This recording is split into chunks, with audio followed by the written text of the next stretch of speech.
On a day when thousands of fans flocked to Michael Jackson's star on the Hollywood Walk of Fame, the Jackson family released a statement expressing their grief and thanking the public for the outpouring of support that has grown since the pop superstar's death Thursday. Questions continue to swirl around his death, and the Reverend Jesse Jackson says the Jackson family wants a second, independent autopsy conducted. The report yesterday didn't give any more comfort. It raised more questions than it answered. The Los Angeles County Coroner's Office performed an autopsy on the singer's body Friday, but won't pinpoint a cause of death until further tests are conducted, which could take more than a month.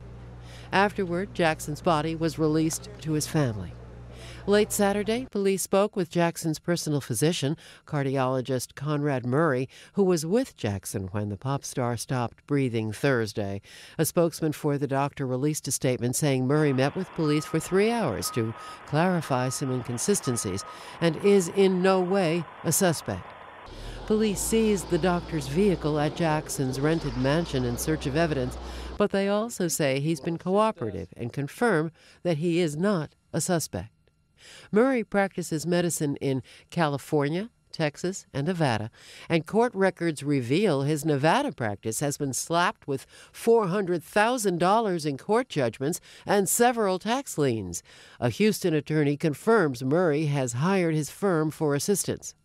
In other developments, Jackson's sisters, LaToya and Janet, arrived at his rented mansion Saturday, where a number of moving vans also pulled up. The vans left after being inside the estate for almost an hour, but it's not known what was taken out. Most of Jackson's family members are at this Encino compound, where they've been contemplating funeral arrangements and caring for his 3 children. A person close to the family says they're feeling angry and confused about those who were around the singer in his final days, and no family members were present at the mansion when Jackson died. The source also says Jackson's family is trying to determine whether the memorial service for the pop superstar should be a private ceremony or a grand celebration open to the public. Sophia Manos, The Associated Press.